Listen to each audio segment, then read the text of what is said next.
Hey guys, it's Greg with Apple Explained, and today we're going to explore the history of unreleased Apple products. This topic was the first place winner of last week's voting poll, and if you didn't get to vote, make sure you're subscribed. That way the voting polls will show up right in your activity feed, and you can let me know which video you'd like to see next. So it isn't very hard to believe that companies like Apple experiment with all kinds of different designs for their products, and most of those designs never see the light of day. Well, I looked all around the internet to find as many authentic designs and products that Apple actually created but decided not to release. And I realized that most of the products I came across were designed back in 1982 when Steve Jobs was 28. It was at this time when he realized that Apple was in a tough predicament, because with the exception of the aging Apple IIe, the company's products were failing against IBM's PCs. And they all were ugly, especially the Apple IIIe and the soon-to-be released Apple Lisa.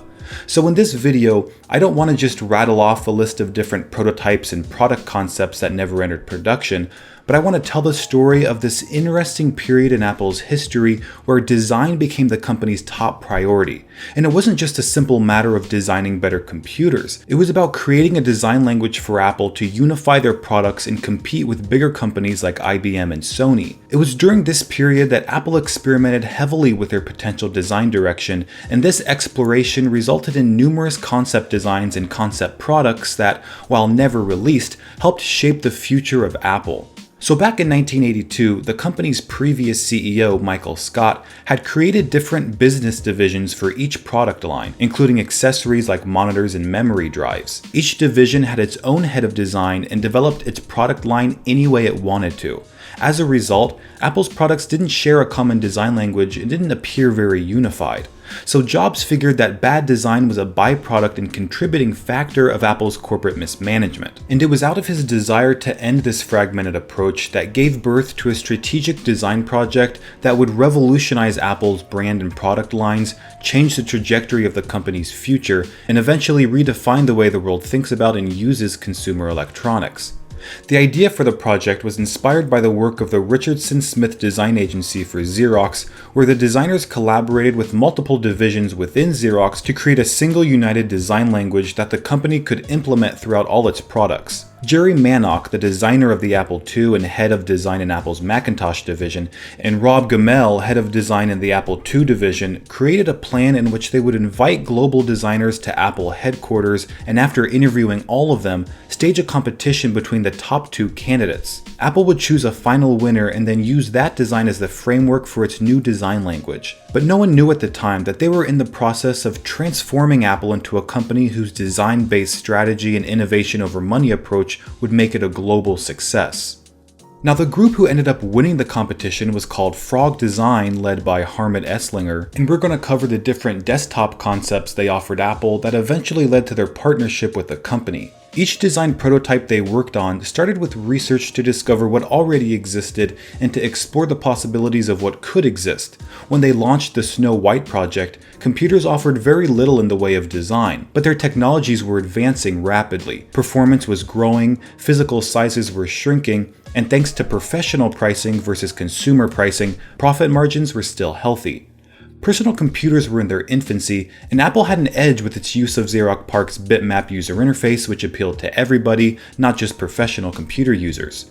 However, most of Apple's products were primitive in their mechanical design, and their manufacturing costs were sky high. By recreating the advanced electronics production methods being used in Germany and Japan, Frog Design was able to predict a reduction in housing costs by 70 to 90%. But this case production technique did more than just save money. It produced world-class, durable materials that didn't require paint. After many talks with Steve Jobs and other Apple executives, Frog Design decided on 3 directions for further development. Concept 1 was defined by what Sony would do if it built computers. Now, Esslinger didn't like this idea since it might have created conflicts with Sony, but Jobs insisted on it. He felt that Sony's simple, cool design language should serve as a benchmark, and Sony was the current pioneer in making high-tech consumer products smarter, smaller, and more portable. Concept 2 would express Americana, reconnecting high-tech design with classical American design statements, something similar to Raymond Loewy's streamlined designs for cars, the Electrolux line of household appliances, Gestetner's office products, and the Coke bottle. Concept 3 was left to Esslinger. It could be as radical as possible, and perhaps that freedom allowed him to create some of his best work yet, since that design ended up being the winner. The prototype served as the face of Apple's new design language, which was named Snow White, and the group laid out some guidelines on how it should be implemented across products. Some of these included minimal surface texture, no paint, symmetry whenever possible, white appearance, and a single Apple logo badge inlaid into the design. Now the really interesting part is when Bill Atkinson, an Apple lead engineer, challenged Esslinger to include projections about future technological developments like flat screens, touch interfaces, and the merging of telephones into computers. So Frog Design went to work again, this time in Germany, and used Bill's encouragement to go beyond the basic Snow White project and conceptualize future projects as well. The results were probably the world's first concept of a wireless mobile flip phone, a touchpad computer, and a laptop computer with a screen as large as a keyboard with a touch interface. When Steve presented the notebook model to the Mac team in 1983, he told them it was the next Macintosh they would build, and the team gasped in disbelief. Although Apple wouldn't actually end up manufacturing that computer, it represented a shift in priorities that would change the way Apple was managed. So Frog Design was given a $2 million contract from Apple to be in charge of all the company's designs. But even with the full backing of Steve Jobs, most of Apple's designers still considered themselves to be in charge of design, and nearly all of them refused to cooperate with Esslinger. But he asserted himself as Apple's lead designer, and this friction caused some existing Apple designers to leave the company or move to other departments. The first project Frog Design tackled was designing the Apple IIc. It went on to become Time Magazine's Design of the Year in 1984, and this recognition validated Steve Jobs' vision for Apple in a way that went beyond big sales numbers. But unfortunately, Apple's overall financial performance wasn't strong that year. Macintosh sales were well below expectations, partly due to its higher price, which then CEO John Sculley had raised to $2,500, up from Jobs' suggested price of $1,900. And although the Apple IIc was successful, the company was in no position to rest on their laurels. Frog Design had to continue to bring the new Snow White design language to Apple's other product lines. So they shifted their focus to Apple's printers in a final redesign of the Apple II desktop line.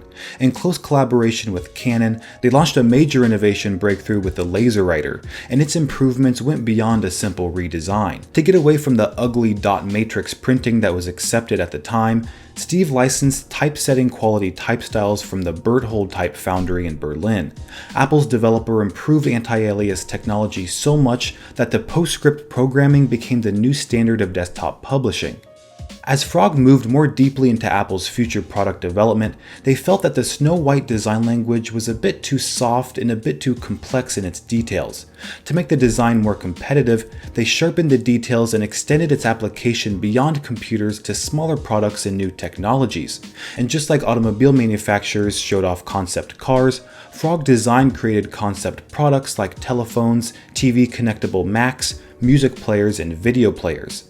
But Jobs was no longer satisfied with all of Apple's products being white, and he insisted that Esslinger and his team add the color black anthracite to their spectrum. This new design initiative was called Snow White 2 and produced some pretty dramatic and timeless design elements that were later used by Jonathan Ive with the iPod and other Apple products that followed. The lineup for the Apple II GS, complete with CPU, keyboard, mouse, connectors, cables, and printers, was the first full implementation of the Snow White 2 design language.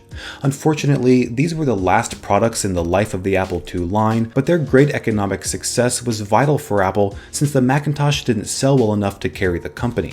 Frog Design then determined that the next generation of a compact and insanely great Mac had to bring Apple to the absolute forefront as a source of cool and friendly digital machines that everyone could use. These machines were called Big Mac and Baby Mac. They worked with Toshiba on a new cathode ray tube front in order to avoid the cheap look of a regular CTR display. They also looked at flat screen technology, but it was too pricey to include in consumer products at the time. To make the Mac as small as possible, Frog experimented with wireless keyboard and mouse connections, and during development of the Baby Mac, Jobs brought on Alan Kay, a prominent figure in the tech industry.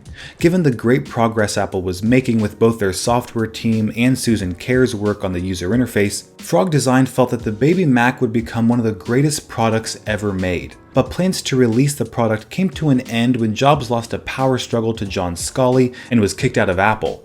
With that, the Baby Mac became one of Apple's best designs never to be released. And with Steve gone, Apple had lost its design-driven philosophy, only to regain it 12 years later when Steve returned in 1997. So that is the history of unreleased Apple products, and if you want to vote for the next video topic, don't forget to subscribe. Thanks for watching, and I'll see you next time.